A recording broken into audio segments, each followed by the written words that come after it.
And today my adventure begins right here on the Bluestone River, here in Bramwell, West Virginia. This place was once known as the town of millionaires. And I'm going to tell you why they used to call it the town of millionaires today. We're going to get into a little bit of history about this place as I hear a choo-choo off in the distance. It's going to be a good day. Good morning, my friends. Welcome back to the channel. Hitch, hiking, Yeti here. Thank you so much for joining me today. This is going to be so much fun. It's about 46 degrees out here. It's very crisp and cool, but this is hoodie weather. I'm very happy I have my hot coffee. Let's go ahead and get started with our tour today and learn a little bit about this place and why they used to call it the town of millionaires. We're going to learn it together. Let's get it done. Man, look at this church right here. This is beautiful. This here is called the Bramwell Presbyterian Church.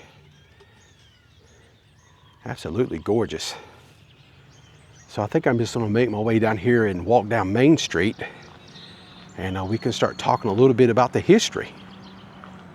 So Bramwell is one of the most fascinating small towns in Appalachia, often called the town of millionaires because of its incredible wealth during the coal boom. The story of Bramwell starts with the discovery and development of the Pocahontas coal fields in the 1870s. A civil engineer named Joseph H. Bramwell helped survey the area and later became the town's namesake. The town was officially incorporated in 1888 as coal operations rapidly expanded. By the late 1800s and early 1900s, Bramwell quickly became a financial and business hub for the southern West Virginia coal industry. At its peak, it had more millionaires per capita than anywhere else in the United States. Around 13 to 17 millionaires lived here at one time. Massive Victorian mansions were built by the coal barons. The Bank of Bramwell was considered one of the richest small town banks in America. Passenger trains stopped here up to 14 times a day, showing how busy the town actually was in that time period. All right, so I made my way over here. You can see the sign right there, Bank of Bramwell. And this place is pretty epic. It's pretty awesome. It's actually built in 1889 and it closed in the 1930s during the Great Depression. Just wanted to give it a moment on screen, just to give it a little TV time. That is awesome. Okay, as I stand here on Main Street in front of the bank, we're going to look at this house next door, but first, I want to show you the Main Street here. Look at the brick. The brick pavers that go down here and make the road. That is so awesome. And that is a very popular method of making roads back in the time period of the 1800s. If you ever go to Wilmington, North Carolina, there's a lot of brick roads. Charleston, South Carolina has quite a few cobblestone brick roads. And the old Dixie Highway, which I've showed that before in a vlog down in Florida, it's brick road. Just like, I don't know, 7, maybe 10 miles of a road is just all brick and there ain't nothing around. It's pretty awesome. But just to give you a little bit more history about Main Street, on January 7th, 1910, a massive fire destroyed much of the downtown Bramwell. Nearly all of Main Street burned, but the town quickly rebuilt, which is why many historic buildings date to the early 1900s. So, little fun fact right there. Okay, so right next door to the bank is the Perry House, and this house was built around 1902. And it was actually built by the Bank of Bramwell itself, which is just right next door. And it was intended for the bank's cashier, J.B. Perry. So there's a little nugget, a little backstory about this home. This is an absolutely beautiful home. Look at that. That is so nice. Look at this brick home here. That is really, really nice. All these homes are just absolutely gorgeous, beautiful. So I want to talk a little bit about the decline of the town now. And this all took place in the 1930s. The Great Depression, 1929 hit Bramwell hard. The Bank of Bramwell collapsed by 1933. As the coal demand shifted and industries declined, the town's population dropped sharply from a peak of about 1,600 plus people living here in 1920 to just a few hundred today. So I must say they really have done a great job with the preservation in the modern day of Bramwell. Bramwell was actually added to the National Register of Historic Places back in the 1980s, recognizing its unique architecture and history. It's very cool. Today it's known for its restored coal-bearing mansions, historic walking tours, the Coal Heritage Museum and exhibits, which we are going to walk by there. I don't think I'm going to go into the museum today, but I do want to show you where it's at. It's up there. I think it's around the old train depot, so I definitely want to go check that out. Look at this old place right here. It's very rustic looking. All right, let's continue on with our walk. And this big house right here is called the Hewitt House. And this here was built in 1914 by Catherine Hewitt, the widow of John D. Hewitt, who was Bramwell's first mayor, a major coal operator, president of the Buckeye Coal and Coke Company. The house was completed after his death, kind of making it a memorial project. Very, very nice. Wow, I've seen some rickety structures in my day, but look at this old bridge right here. Now, I would imagine this town has been flooded before. And if you look at this bridge, it looks like it got flooded out pretty good, and a lot of the walkway has been removed and now it's impassable. They don't allow you to walk across that bridge anymore. Look at this beautiful yellow home right here, that spire up there. That is awesome. Just looking at this structure kind of reminds me back a few months ago when I was in Key West. Very, very beautiful. Do want to talk a little bit about population as we walk along the riverside here. Population in the town of Bramwell is 313 souls calls this home. Median age is 53.2. So next up, let's talk about demographics. 87.86% is white, 10.22% is black, 1.92% is mixed race. And then when we look at income per capita is $18,939, and median household income is $49,063. And then let's look down at poverty. Poverty level here in Bramwell is 18.5, a little high, a little bit higher than the West Virginia average of 17.7 and the US average of 15.1. Next up, we're going to look at crime. Crime here is 1,956 per 100K, or 1.9 per 1,000. Not too bad, a little over the West Virginia average, but still under the national average in crime. When we look at that in percentages, Bramwell total crime is 8% less than the national average, and also 4% less on violent crime in the national average, and then 8% less on property crime.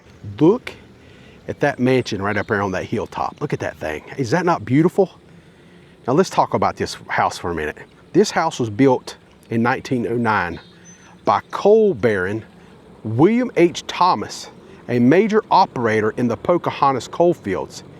He had already made his fortune through the Thomas Coal and Coke Company, operating mines in southern West Virginia. He built the home on the hill to just showcase his success. You think he's an alpha? I think he's an alpha. He made all that money and he built it up there on that hill where everybody, all the other millionaires here could see, like, yeah, I'm on top of the hill, guys. Y'all are chasing me. I'm the big dog.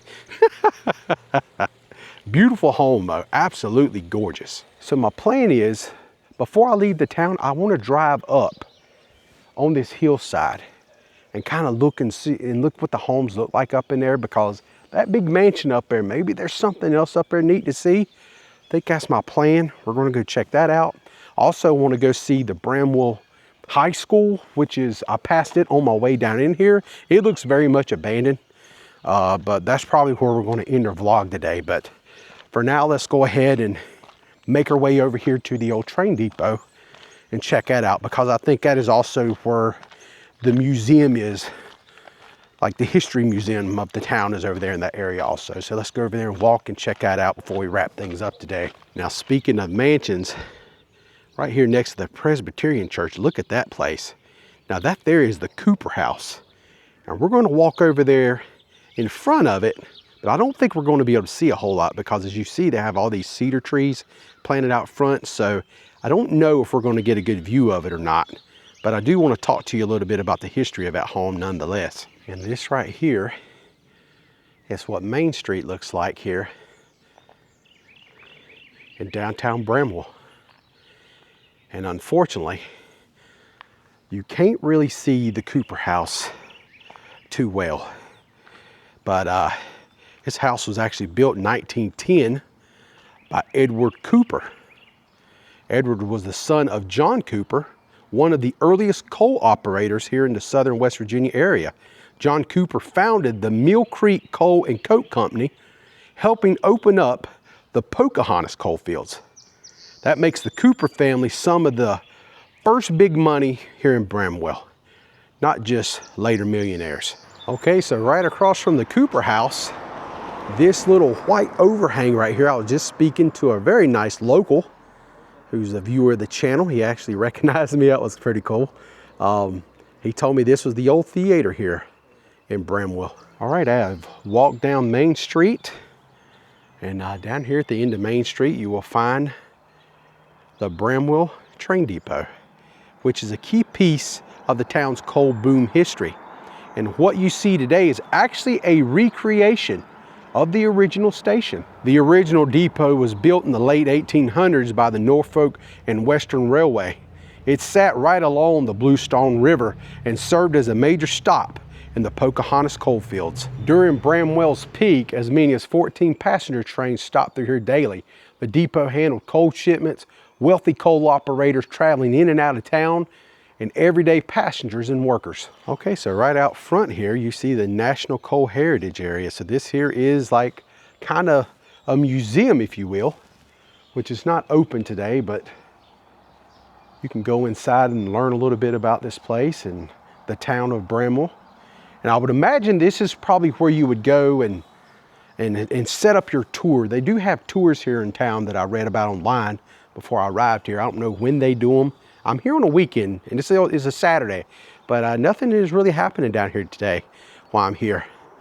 But it's a really cool looking depot. I know it's not all original, and the reason it's not original, you know, earlier we talked about the Main Street, the big fire that happened back in the early 1900s. Well, unfortunately, the depot was one of the casualties that happened from that actual fire. So all that being said, that's my little walk around town here. Got to see some cool stuff.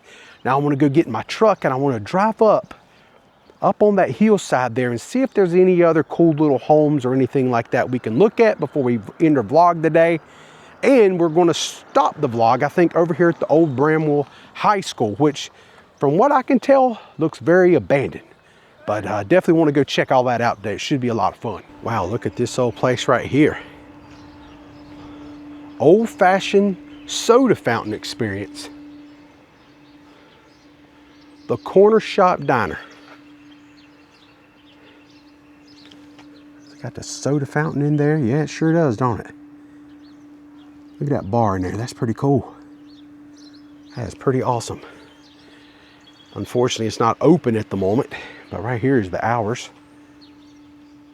If you come in town and check this out, I'm actually here on a Saturday, so it opens in a few hours, 11 to 8, closed on Sundays. It's really nice. Very nice.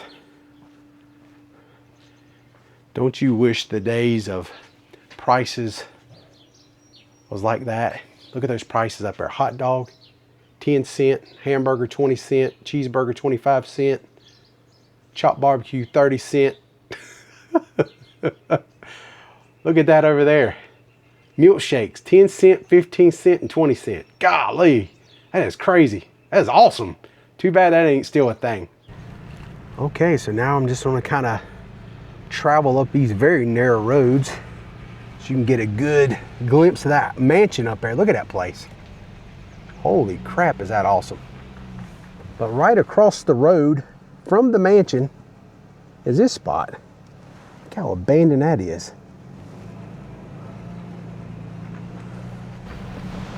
And look at that place.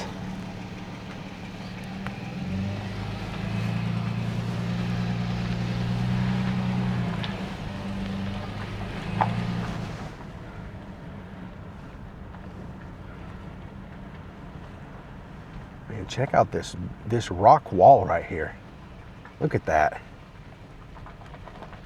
Love it. Absolutely love this rock wall. That is so cool. Wonder if something used to be up on that hill and this was a part of it. I don't know. This is awesome. Whoa, look at that. What the heck you think that was? Is that like a cellar? Oh my God, what was that, you think? That is crazy. Absolutely unbelievable. This wall is amazing. That's beautiful. Got your house over there. You have a little fishing pond right here in the front yard.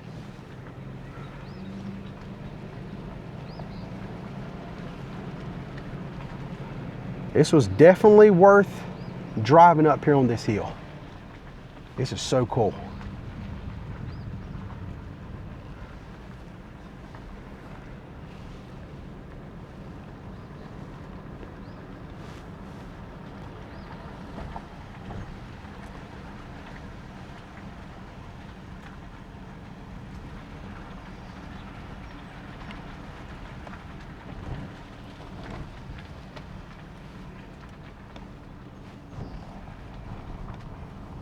All right, my friends, I think that is going to pretty much do it for me today. This here is the old Bramwell High School, which has long been closed.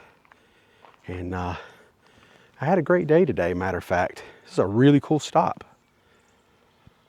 So that's going to do it for me. Thank you so much for watching as always.